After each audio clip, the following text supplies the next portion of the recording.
or Armani in the round of 8.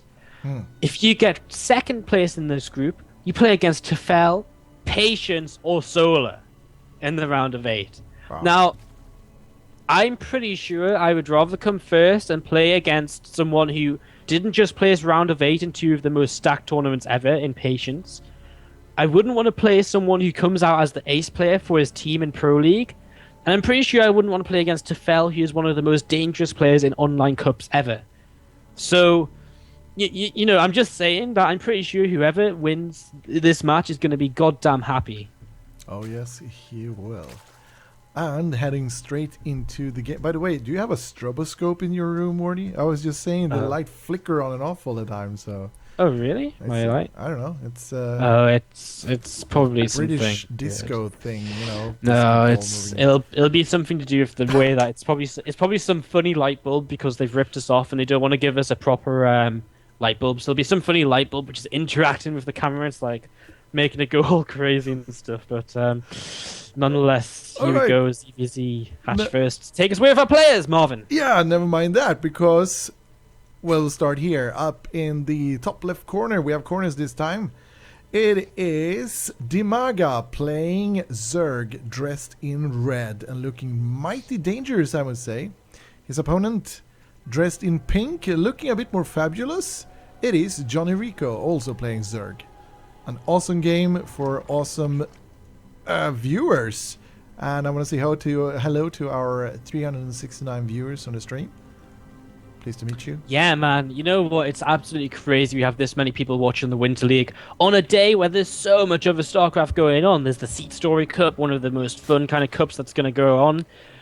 One of the most fun and unique offline events. It's basically like a home story cup with a bit of Hearthstone thrown in between. We've got the Gfinity Elite Division Day 1 going on, which is pretty awesome because they're casting from a live studio. They've got like Jachi and...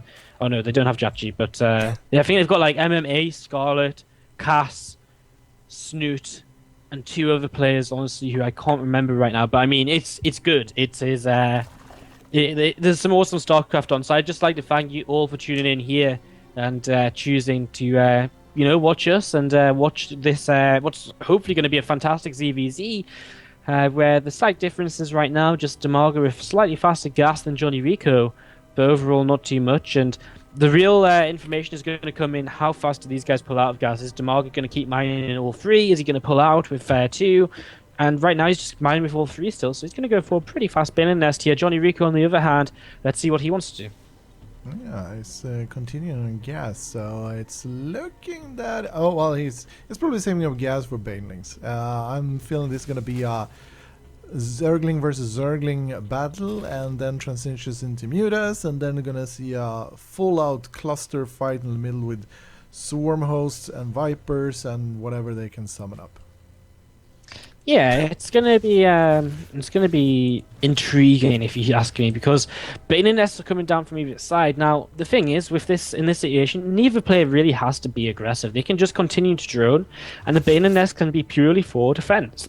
Now, the question is, does one player start Belen, maybe head straight into Mutas, or do they both start up kind of Roach Roarers and Evo Chambers to go into kind of a Roach versus Roach mid and probably rest of the game, basically, because once you start going Roaches, it's actually very hard to transition into Infestors, to transition, into Hydras even too, because you open yourself so many times if you don't have an advantage. So just a couple of defensive bins coming down for DIMAGA, and I get the feeling JonnyREcco's going to do the exact same. He's adding on a Spine Crawler here, probably going to start a couple of Banelings himself, but, I think just passive openings, and wow, both players go straight into a lair, so yeah, we're going to see Mutas here, Muta versus Muta. Yep. It actually felt like it, and both players actually know exactly what each other are doing, as they have great scouting, just Zerglings moving in, checking out what's happening, have his Overlord positioned around the base, so they know exactly what's happening and what to do. And wow, those red Banelings look very dangerous. Look at that. Imagine when they exploded, they just exploded man. like red goo as well, man. Lava. Baneling nest looks like, that looks, wow. So DIMAGA's just going to poke across the map with about 6 lings here. That's the that's the difference at this point. He's 3 workers down because he's made a few more lings, and with a spine crawler, JonnyREcco, he's not going to take any damage from this. He might be forced to use up a Baneling. Basically, what DIMAGA's saying is, hey, if we both go and try and take third bases, I'm going to be the guy who tries to deny yours. And you can see that having it tries to create a scouting opportunity for himself by rushing a ling into the main. Gets stopped by the spine crawler though, and Spires come down at identical timings here for just identical timings. Nice Baneling connection there for JonnyREcco. But this other Balein's going to have to connect as well. I like this. The Overlord, the Creep, the Spine, but also the actual bases. Both players are going for the gold. That's very brave. The gold bases are it's a bit of a trap, because if you actually go directly for, as you can see right now, where DIMAGA is probably going to be cancelled with that one, it's so easy to actually kill the base and deny it. Oh, actually, JonnyREcco is actually in a really good spot here. He's going to take down this Baneling for a single Zergling. He's got more Zerglings here too. Now, DIMAGA with that Baneling did buy himself a lot of time, but he's actually trading away Zerglings very inefficiently. And he might still lose this base. JonnyREcco is going to get a decent surround with more Zerglings coming in. In fact, this base is definitely going to go down. So this is really bad for DIMAGA. Just gets the cancel at the last second there. But this is bad for him. DIMAGA has a lot of money right now. He's saving for his Mutalisks, and JonnyREcco making these extra lings has paid off for him because he's got his third base up faster. He's got them gases going to mine faster. All he has to do is make sure not to die to a counterattack, which is what DIMAGA's going to try and go for, but he doesn't really have an overwhelming amount of lings as JonnyREcco had just previously. Oh, these glowing Banelings just creeping around the map here, I really, really love it. Man, I love Game Heart on the stronger equivalent. It's so awesome, and these workers are these Zerglings are just going to turn around for DIMAGA as JonnyREcco begins to chase. Meters are coming in on either side. The upgrades for them are nigh on identical. There's about a couple of seconds in each of them, and I'm pretty sure the meter count should be pretty even as well. It's kind of hard to say until they all hatch, but it looks as though it's going to be pretty even. In fact, DIMAGA might have a few more than JonnyREcco, so I'm not sure how that came about. It looks as though it's just he does. He's going to have it's pretty even. I think he might have one more or something, but it's not going to matter. But ooh, takes a big hit there initially. Yeah, but don't worry, they'll heal. They'll heal very, very quickly. But that base is probably going to get denied once again. He's going to come in, and if he has Zerglings underneath as well, it's going to definitely help out for him because it shares the kind of Muta splash, and he actually takes down 2 Mutalisks for 0 there. So this is actually a nice little turnaround for DIMAGA. He needs a little victory like that to get his foot back in this a little. He needs to drone up a bit too because he's currently sitting 10 workers behind his opponent. Yeah, it's JonnyREcco is doing a really, really good job here of just denying everything, getting up his own base quite quickly here, and he's actually, if I would say so, he's in the lead. Yeah, I mean, he definitely is. I mean, having that third base up ever so slightly faster really does help him out. And, without either player having an upgrade advantage, that how fast you got that third base gas mining really does come into things here. And you can see 16 against 15 meters, 4 in the production tab for each. It is just dead even. And what I really love about JonnyREcco is, he's snuck out these extra workers because of his slightly faster third base.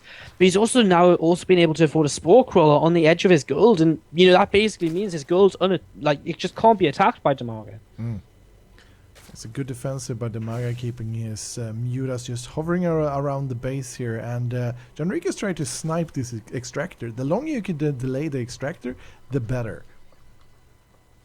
Yeah, definitely. And, DIMAGA's extractor is actually kind of very weak. DIMAGA's actually using his queen kind of in place of a Spore Crawl to add that extra DPS from below.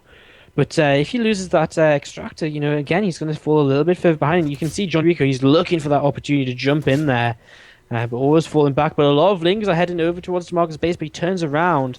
And, now he is going to go in. He's sending a few lings into the main and a lot of lings to the fourth to try and get a cancel. His own fourth's coming up, and JonnyREcco looking for good just multitasking, good multi-pronged aggression here. Lings in the main base clean up very easily, but that fourth base does go down. Yes, it does. He almost got a queen there, so that could have been a small win, but no. But here comes the big engagement at the gold base of DIMAGA, and a lot of units dying here. I feel he can actually get the hatchery. He's going to lose his third base. JonnyREcco's going to kill the third base again, and I mean, now DIMAGA's in a little bit of trouble because he basically has to do something here. He's getting kind of just outplayed, and I mean, the problem is he can't attack his gold base of his opponent. He could potentially kill the fourth, But I don't actually think he has the kind of overwhelming mutant numbers to do anything. Well, let's see. He's going to come in here right now. He has a lot more lings on the ground, which will help him out. But the mutant numbers seem to be very, very even. Can't really see anything going on just yet. It looks as though Baneland connected and really shut down DIMAGA's Zergling numbers a little bit. And moving forward here, Queen joins in the fight for JonnyREcco. DIMAGA, he's attacking because he knows he needs to do damage right now. But I just don't think it's going to be enough. The mutant numbers are just way too even. And then mutant numbers are even. Well, in fact, they're going to be overwhelmed for JonnyREcco with the short reinforcement distance and Marvin. DIMAGA's desperate attack here, which is basically an all-in at this point because of the damage JonnyREcco did. It has not worked for him, and now JonnyREcco forces the GG from his opponent. What? Tense game 1. Oh man, I held my breath. Oh,